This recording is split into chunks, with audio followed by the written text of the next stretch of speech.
এলাম আবার ছোট্ট মিনি ব্লগ নিয়ে। কি করছি তোমাদের কাছে একটু শেয়ার করি।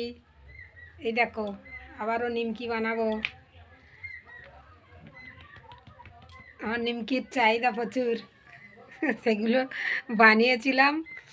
আমার ওই ছোট্ট সেলাইয়ের দোকান আছে আর স্টেশনারি অল্প। অনেক দিনের দোকান, অসুস্থ থাকা ডাউন হয়ে গেছিলো, আবার টুকটুক করে চালু হয়েছে। তো ওই দোকানটায় আমি ক্লিপ টিলিপ জারে রাখি, শুধু এসে বাচ্চারা বড়রা বিস্কুট খোঁজে।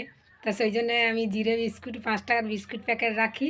আর নিমকিটা আমি তৈরি করে 5 টাকার প্যাকেট করে রেখেছিলাম, বিক্রি হয়ে গেছে, আবার এসে খুঁজছে, ওই জন্য আজকের আবার বানাচ্ছি। আর এই দেখো ডো বানিয়ে নিয়েছি কালো জিরে দিয়ে। আর আর একটা কী করছি দেখো, বাদাম, বাদামটাও ভেজে প্যাকেট করব। আর ছোলাও ভাজবো, ছোলা আছে এখানে।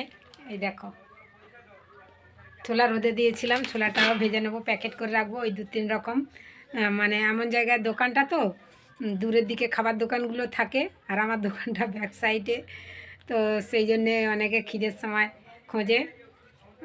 তো ভিডিওটা তোমাদের কাছে শেয়ার করলাম, তোমরা পাশে থেকেও দেখো। এখন প্রচুর মানুষ ক্যান্সারে আক্রান্ত হচ্ছে। আমার সাথে একসাথে আমরা কেমো নিয়েছিলাম।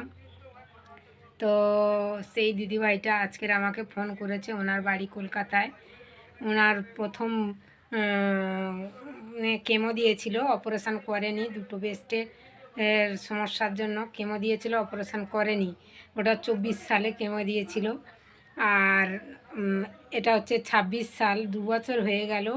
এখন ওনার এমন সমস্যা দেখা দিয়েছে, ওনাকে অপারেশান করতে হয়েছে। উপরন্ত আবার কেমো চলবে। দেখো একটা মানুষের একবার কেমো দেওয়ার পরে একটা মেয়ে ছেলের মাথায় চুল উঠে গেল। এত অসুস্থ, কেমো দেওয়ার পরে অনেক সমস্যা, অনেক কষ্ট পারিয়ে যদিও সুস্থ হয়েছিল, আবার কেমো চলবে। কি পরিস্থিতি হবে জানি না। আমারও শরীরটা ওই রকম। আর এই টিউমারগুলো, বেস্ট টিউমারগুলো হলে বগলের দিকে বেশিরভাগ গ্রো করে। আমারও একটু সমস্যা হচ্ছে, আমিও সামনে ডাক্তারের কাছে যাব। তো তোমরা সবাই ভালো থাকো। আর দিদি ভাই বোনেদেরকে বলবো, মায়েদেরকে বলবো, যারা তোমাদের বাড়িতে ইয়ং মেয়ে ছেলে বা তোমরা সবসময় বেস্ট চেক করে রাখবে। আর গলায়ও এমন হচ্ছে, প্রচুর হারে ক্যান্সার হচ্ছে গলায়। তো আমি মেডিকেলে যাই, সব কিছু দেখছি, আত্মীয়দের মধ্যে পাশাপাশি হচ্ছে, সেই জন্য তোমাদের মাঝে শেয়ার করলাম। তোমরা কিছু মনে করো না, তোমরা সবাই ভালো থাকো, সুস্থ থাকো, ঠাকুরের কাছে আমি এই কামনা করছি। তো দেখা হবে পরের ভিডিওতে। সবাই ভালো থাকো, টাটা।